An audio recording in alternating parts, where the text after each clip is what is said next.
Bismillahirrahmanirrahim. Assalamu alaikum students. My name is Abdurrahman and I'm teaching you biology. Students, from this session we are going to start a new chapter, that is coordination. आपके लिए board के point of view से बहुत ही important topic है, even though MD cat में भी इसमें से काफी सारा हिस्सा शामिल किया जाता है. Long questions, short questions, MCQs के हवाले से it is very very important chapter. तो स्टार्ट करेंगे इसके इंट्रोडक्शन से. जी students, coordination one of the most important characteristic of life. जानदारों में जिंदा होने की जो सलाहियत मौजूद है, उन तमाम सलाहियतों में से एक अहम तरीन हिस्सा कोऑर्डिनेशन का है. स्टूडेंट्स, वो किस तरह से कि living organisms have different types of systems. Even कि अगर हम यूनिसेलुलर ऑर्गेनिज्म की बात करते हैं तो they have different organelles. All of the organelles are coordinating with one another for the survival of the cell. Alright. और फिर इसी तरह से all cells are coordinating with one another, जिसे हम डिवीजन ऑफ लेबर कहते हैं. तो बुनियादी तौर पे पूरी बॉडी जो है it always works in a coordinated manner. Alright. बिल्कुल उसी तरह से कि अगर आप सड़क पे चलते हुए जा रहे हैं और आपको अंदाजा नहीं है कि सामने गड्ढे आ रहे हैं या कोई गड़ा या कोई खड्डा बना हुआ है सड़क के अंदर, तो आपकी आंखें फौरी तौर पे आपको खबरदार कर देती हैं कि यहां पे सरफेस स्मूथ नहीं है. उसी के मुताबिक आपके दिमाग से आने वाले मैसेजेस, आपके वॉलंटरी मूवमेंट्स जो कि टांगों के जरिए आप हरकत कर रहे हैं, टांगों को गाइड कर देते हैं कि यहां पे अब पहले जितना डिस्टेंस नहीं है, यू हैव टू जंप और you have to make your steps shorter.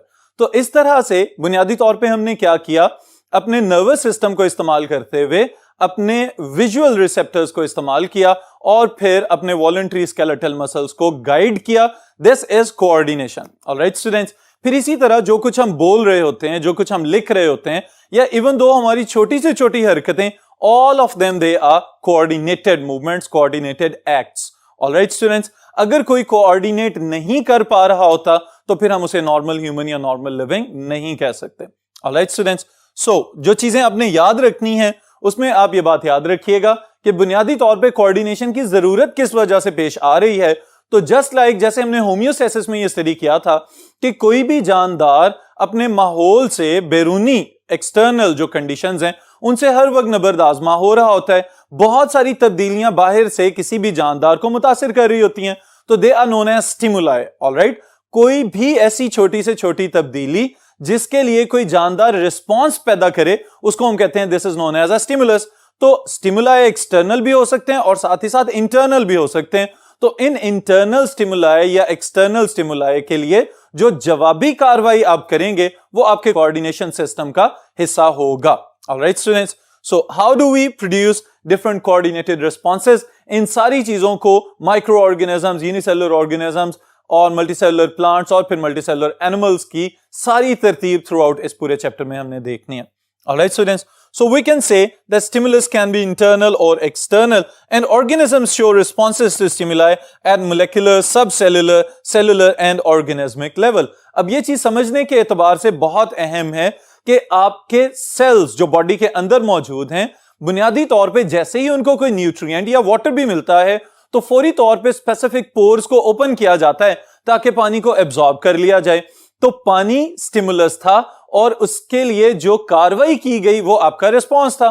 फिर इसी तरह फूड पार्टिकल्स वाले केस में एंडोसाइटोसिस या फेगोसाइटोसिस जो होती है हमें नजर आती है, यूनिसेलुलर ऑर्गेनिजम्स के अंदर भी है, मल्टीसेलुलर ऑर्गेनिजम्स के अंदर भी है. जहां पे इंट्रासेलुलर एक्स्ट्रासेलुलर डाइजेशन हो रही है वहां पे भी फूड को देख के रिस्पॉन्स पैदा किया जाता है. और ऑर्गेनिज्मिक लेवल पे जब हम अपनी बात करते हैं तो वी नो दैट गर्मी हो या सर्दी हो उसके लिहाज से हमने डिफरेंट टाइप्स के कोऑर्डिनेशन सिस्टम्स डेवलप किए हुए हैं, जिसमें हम फिजिकल एक्टिविटीज को और केमिकल यानी कि हार्मोनल एक्टिविटीज को सिंक्रोनाइज करके चलाते हैं. तो बुनियादी तौर पे हम कोऑर्डिनेट कर रहे होते हैं. ऑलराइट स्टूडेंट्स, फिर we can say the coordination makes possible the integration of functions essential to organismic behavior. अब ये चीज समझने के दबार से अहम है कि बुनियादी तौर पे ऑर्गेनिज्मिक बिहेवियर क्या है. जब हम नेचुरल लाइफ की बात करेंगे तो हम उन तमाम एक्टिविटीज को शामिल करेंगे ऑर्गेनिज्मिक बिहेवियर के अंदर कि जो बुनियादी तौर पे आपके जिंदा रहने का सबब बने हुए हैं. ऑलराइट. बिल्कुल इसी तरह से कि आपको बहुत ज्यादा गर्मी लग रही है तो आप गर्मी से बचने की कोशिश करेंगे, अगर आपको बहुत ज्यादा सर्दी लग रही है तो आप सर्दी से बचने की कोशिश करेंगे. बिल्कुल इसी तरह से अगर कोई केमिकल या कोई ऐसा पॉइजन आपको नजर आ रहा है कि जिसको देख के आपको पता चल रहा है कि आपके लिए बहुत ही खतरनाक है या कोई खुराक ऐसी है कि जिसके ऊपर आपको अंदाजा हो रहा है कि माइक्रोबियल एक्टिविटी चल रही है, तो आपका दिमाग फौरी तौर पे आपको पहले से खबरदार कर देगा कि ये ऑर्गेनिज्म यानी आपकी बॉडी के लिए कतन फायदेमंद नहीं है। ऑलराइट स्टूडेंट्स, ऑर्गेनिजम्स के एतबार से अगर हम इसको डिफरेंशिएट करें तो यूनिसेलुलर ऑर्गेनिजम्स के अंदर हम देखते हैं कौन कौन से स्टिमुलाई के रिस्पॉन्सेज देते हैं micro organisms. They respond to changes like light intensity, temperature, concentration of various chemicals and even electrical current. तो इस चीज को समझने के लिए स्टूडेंट्स हमें पता है कि आपने कुछ फोटोसिंथेटिक ऑर्गेनिजम्स पढ़े हुए हैं, कुछ ऑर्गेनिजम्स इस तरह के हैं कि जिनके पास डुअल मोड ऑफ लाइफ है, लाइक यूग्लिना। लाइट मिल जाए तो फोटोसिंथेसिस करना शुरू हो जाते हैं, लाइट नहीं मिलती तो हेटेरोट्रॉफिक हो जाते हैं।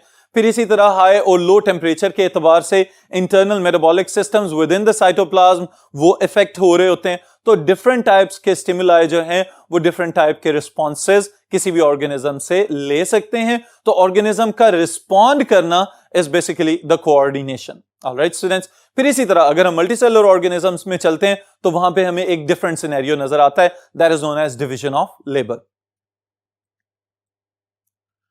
जी स्टूडेंट्स, डिवीजन ऑफ लेबर बुनियादी तौर पे क्या है कि अगर बॉडी के अंदर मुख्तलिफ ऑर्गन सिस्टम्स, ऑर्गन्स, टिश्यूज या सेल्स अपना अपना काम बांट के करना शुरू हो जाएं तो इस कंडीशन को हम कहते हैं this is known as division of labour. तो डिवीजन ऑफ लेबर होने के बावजूद आप जो बात ज़हन में रखेंगे वो ये है कि every individual cell has his own specific property to respond and coordinate. Alright, बिल्कुल इसी तरह से कि जैसे हम देखते हैं कि अगर हमारी बॉडी में मोर देन 100 ट्रिलियन सेल्स हैं तो रेड ब्लड सेल्स ही ऑक्सीजन को एब्जॉर्ब कर रहे हैं। कोई भी और सेल जो है वो डायरेक्टली लंग्स में से आके या सर्कुलेट करके ऑक्सीजन को एब्जॉर्ब करके और कार्बन डाइऑक्साइड के साथ एक्सचेंज नहीं करवा रहा। और तो और जो आपके व्हाइट ब्लड सेल्स हैं जो इम्यून सिस्टम का हिस्सा हैं वही पैथोजेंस को रिकॉग्नाइज कर रहे हैं। बाकी सेल्स को पता तो चल रहा है कि कोई ना कोई गलत एक्टिविटी या कोई ना कोई पैथोजेनिक एक्टिविटी चल रही है बॉडी में, लेकिन रिस्पांस आपके सेल्स ही करेंगे। तो इसका मतलब यह है कि मल्टी सेलुलर ऑर्गेनिज्म होने के नाते ये पॉसिबल नहीं है कि ऐसा हो कि पूरी बॉडी एक ही यूनिट के तौर पे रिस्पॉन्ड करे। Individual cells can respond according to their specific responsibilities. Alright, so we can say they have division of labor. Higher organisms, multicellular organisms की बात हो रही है। Every cell can respond to changes in its immediate vicinity. Immediate vicinity यानी अपने करीब करीब limits के अंदर अपनी रेंज में रहते हुए। Humans are the most highly developed organisms और ये बहुत ही इंपॉर्टेंट बात स्टूडेंट समझने के लिए, but unable to respond to presence of bacteria on surface of the body.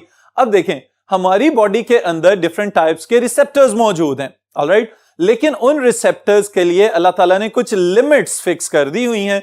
हम उन लिमिट्स को क्रॉस करते हुए कतन किसी भी किस्म की सेंसेशन अपने ऊपर फील नहीं कर सकते। फॉर एग्जांपल, अगर बैक्टीरिया हमारी स्किन के ऊपर मौजूद हैं तो हमारी जो एक्सटर्नल स्किन की लेयर है जिसे हम डेड केराटिनाइज्ड लेयर कहते हैं, उसके अंदर बेशुमार बैक्टीरिया और वायरसेस और even some time fungal spores वगैरह भी मौजूद होते हैं, लेकिन हमें पता ही नहीं चल रहा होता। तो इसका मतलब यह है कि जो हमारे मैकेनो रिसेप्टर्स हैं जिन्होंने हमें प्रेशर वाली फीलिंग फील करवानी है, उनको अंदाजा ही नहीं हो रहा कि यहां पे बैक्टीरिया मौजूद हैं। तो इसका मतलब यह हुआ कि हमारी फीलिंग डेवलप करवाने के लिए भी एक स्पेसिफिक इंटेंसिटी का प्रेशर रिक्वायर्ड है। जब वो प्रेशर हमारी स्किन के ऊपर पड़ेगा तो तब जाके हम इसको फील कर सकेंगे।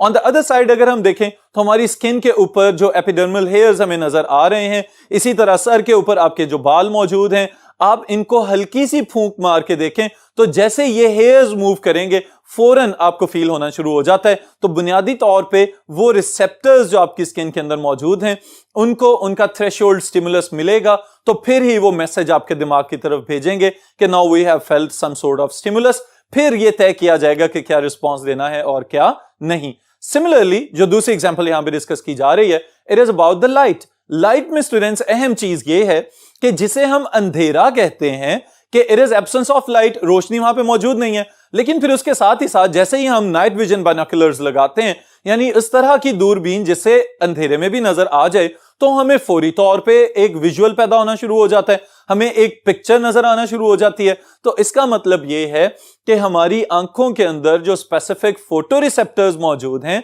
वो मखसूस रेंज के अंदर ही देख सकते हैं, ना उससे ऊपर जा सकते हैं ना उससे नीचे जा सकते हैं। आपको अगर याद हो तो हमने एक विजिबल स्पेक्ट्रम की रेंज पड़ी हुई है, that is violet, indigo, blue, green, yellow, orange and red.